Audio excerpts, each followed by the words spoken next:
Pro Group Management. Workers' comp that works for you. This is 7 at 7 from the Las Vegas Review-Journal. Happy Hump Day. I'm Jen Ah. Thanks for joining us on 7 at 7, streaming on Twitter. And your top stories sponsored by Carnegie Heights. A new project called the Innocence Center will begin next month to help the wrongfully accused and ensure everyone, no matter their level of wealth, can use the civil legal system. Review Journal's Renee Summerhour joins us with more. Renee? Good evening, Jen. Now retired Nevada Supreme Court Justice Michael Douglas is a founding board member of the Innocence Center of Nevada. About 250 to 550 people sitting in Nevada's prisons have been convicted of crimes they did not commit. In the past 20 years, 20 people have been exonerated of felonies in Nevada after they had served a combined total of 255 years behind bars. The way it works is usually the person has exhausted all of their post-conviction remedies, but there is still a case for actual innocence, and that's where the Innocence Centers come in. The group operates on donations and received its first from Fred Steese, who spent nearly 2 decades behind bars for a murder he didn't commit. Jen? In other news, a woman wanted for embezzlements from 2 Las Vegas companies has finally been arrested. Get this, 12 years after being charged. That's according to court records. 47-year-old Michelle Ann Stinson allegedly wrote over $25,000 worth of suspicious checks while working for KKBRF for furniture and other bills in 2007. Then in 2013, authorities say she stole another $84,000 from Precision Electric's payroll. Over in Carson City, Nevada lawmakers have approved more than $500 million to go to public education.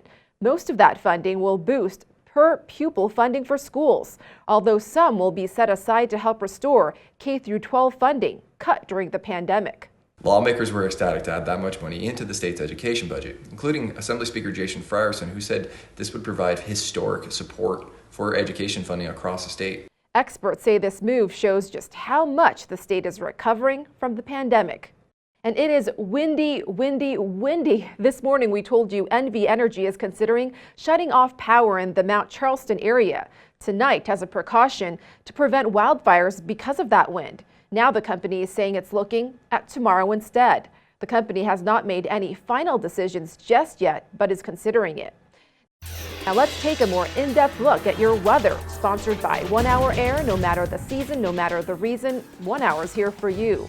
Along with those high winds and fire risk, we'll be cooling off to the 70s later tonight. Expect a wind advisory for tomorrow. We'll get a 2-day break from 90-degree temps on Thursday and Friday, with highs only reaching the 80s and then 70s. That's before things start heating back up. Again, be wary of the wind and fire advisories. Now to your business news, sponsored by Bank of Nevada, Bank on Accountability. Bring back international flights, says McCarran Intl Airport's Director of Aviation. Rosemary Vasiliadis told lawmakers yesterday that restarting international air travel is critical to fully restoring Southern Nevada's economy. In 2019, Las Vegas had direct flights from 11 different countries. Now it's down to just Mexico.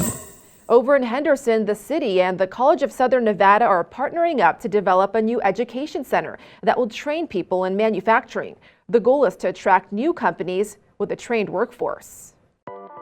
In your health news, sponsored by 4M Dental, love your smile again. As we told you during yesterday's newscast, Clark County's COVID mitigation plan will expire in June. During this afternoon's meeting, officials said it will now be more important for people to follow the CDC's guidance on wearing masks. The vaccination numbers for the younger generation remain low. But it's still important for them to get vaccinated again to protect others in their family and in their community. Officials add that in an event that hospitalizations should rise, additional mitigation measures may be required. Sports, sponsored by Scenic Brewing Company. The NHL released a statement on Wednesday afternoon stating the Golden Knights were one of 2 teams, along with the St. Louis Blues, who had multiple false positive COVID test results. All affected players were immediately isolated as further testing was conducted. The statement reads, quote, "Those tests have returned uniformly negative results, therefore confirming that the initial reported test results were in error. As a result, all affected players will be eligible to to play in their team's next game, end quote. The Golden Knights hit the road to face the Wild in Minnesota for games 3 and 4. Sports betting, sponsored by Las Vegas Paiute Tribal Smoke and Cigar Shop. Speaking of the Golden Knights, they are minus 175 favorites at the Westgate to win their first round playoff series against the Wild. The Knights are slim minus 115 favorites for game 3 on Thursday in Minnesota, and the total is 5.5 with the under at minus 140. The Knights are plus 220 to cover the minus 1.5 puck line. In your entertainment news, sponsored by DiscoverYourNevada.com, brought to you by Travel Nevada. Fans of the Jonas Brothers can rejoice. They're now set to play at MGM's Park Theater on August 20th and 21st after Bruno Mars. Tickets go on sale Friday. And come June, Fremont Street plans to bring back live music. FSE's Main Street, 1st Street, and 3rd Street stage will be reanimated. Plus, cover band Velvet Elvis, fronted by Rocky Brown, will return on stage Thursdays, Fridays, and Saturdays. In your lifestyle news, sponsored by Get Healthy, Clark County, restaurant chains are reportedly desperate to fill jobs. So desperate, they're offering pay raises or signing bonuses. McDonald's is raising entry-level pay from $11 to $17 an hour, and for managers from $15 to $20. Some Subway franchises are also offering $1,000 signing bonuses for new managers. Plus, Chipotle is raising the hourly wage for crew members from $11 to $18. Thank you for watching 7 at 7. If you have Amazon Fire TV, just search Review Journal to download our channel. Watch Las Vegas breaking news streaming live on your OTT device. We'll see you back here tomorrow for 7 at 7 from the Las Vegas Review Journal. Sleep tight. Review Journal Studio, sponsored by Adam Kuttner. Get the maximum settlement as quickly as possible. This 7 at 7 update, sponsored by Pro Group Management. You're watching 7 at 7 from the Las Vegas Review Journal.